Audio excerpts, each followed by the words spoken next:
Assalamualaikum warahmatullahi wabarakatuh. Saya Muhammad Nurhak Al-Mujibur Ridwan dengan NIM 20320100022. Di sini saya akan menjawab untuk UAS-BKN nomor 1, 2, 3, 4, dan 7. Yang pertama, mengapa masyarakat madani itu sebagai penunjang dalam demokrasi? Masyarakat madani sendiri itu masyarakat yang memiliki sifat pluralistik, yaitu keberagaman, kemudian pengertian terhadap sesama manusia, kemudian bersikap toleransi yang sangat tinggi. Dan yang terakhir, pada masyarakat madani juga terdapat sanksi moral. Jadi setiap perlakuan yang mereka lakukan itu akan mendapatkan sebab akibatnya. Dan itu sangat selaras juga dengan prinsip demokrasi, yaitu demokrasi yang menjunjung tinggi adanya sistem pemerintahan agar yang bersifat jujur dan adil. Kemudian yang nomor 2 tentang pelaksanaan demokrasi Indonesia, apakah sudah maksimal, kemudian serta kekurangannya apa? Untuk demokrasi Indonesia sebenarnya menurut saya itu sudah cukup maksimal, tetapi terkadang banyak oknum-oknum yang salah dalam memilih jalannya atau tidak sesuai dalam bertugas. Oleh karena itu, oknum-oknum tersebut itu sebenarnya harus kita selidiki dan akan didapatkan sanksi terhadap mereka juga. Kemudian yang ketiga adalah letak geostrategi Indonesia yang terletak di persilangan antar dunia.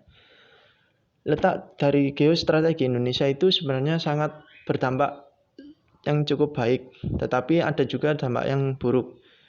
Salah satu dampak baiknya yaitu cepat atau sangat cepat terhadap perkembangan di era globalisasi. Seperti sebuah teknologi biasanya dari barat menuju ke timur atau sebaliknya, itu Indonesia itu seharusnya lebih cepat dalam mendapatkan informasi tersebut. Kemudian kekurangannya mungkin masyarakat Indonesia sendiri yang kurang bisa dalam menghadapi kemajuan era globalisasi, dan sehingga kualitas atau keaslian dari bangsa Indonesia nanti khawatirnya akan tergusur oleh budaya barat. Kemudian yang keempat, apa pencegahan tentang upaya dalam pemberantasan COVID-19 atau pencegahan COVID-19. Yang pertama, jelas menerapkan protokol kesehatan. Yang kedua yaitu saling menjaga satu sama lain. Dan yang terakhir, meningkatkan komunikasi antar pemerintah dan juga masyarakat agar tidak adanya misdata. Kemudian dilakukannya vaksinasi massal, tetapi masih tetap menjaga protokol kesehatan. Dan yang terakhir, nomor 7, extraordinary crime, yaitu korupsi. Kenapa disebut seperti itu? Kemudian dampaknya apa? Dan peran mahasiswa.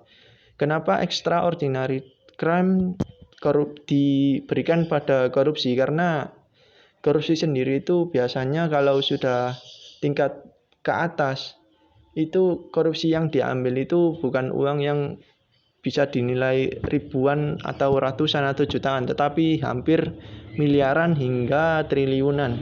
Seperti tidak lama ini ada kasus korupsi yang sempat masuk dalam berita, tetapi sekarang entah bagaimana, saya tidak terlalu mendalami tentang hal ini.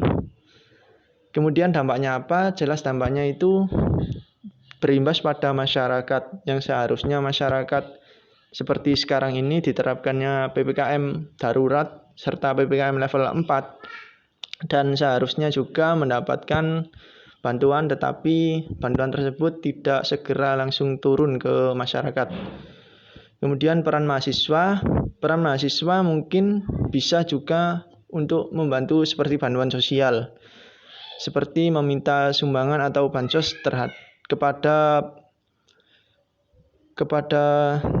pengusaha-pengusaha ataupun pada masyarakat yang bisa tergolong ekonomi menengah ke atas. Mungkin itu saja jawaban UAS PKN dari saya, Muhammad Nurul Haq. Akhir kata dari saya, wassalamualaikum warahmatullahi wabarakatuh.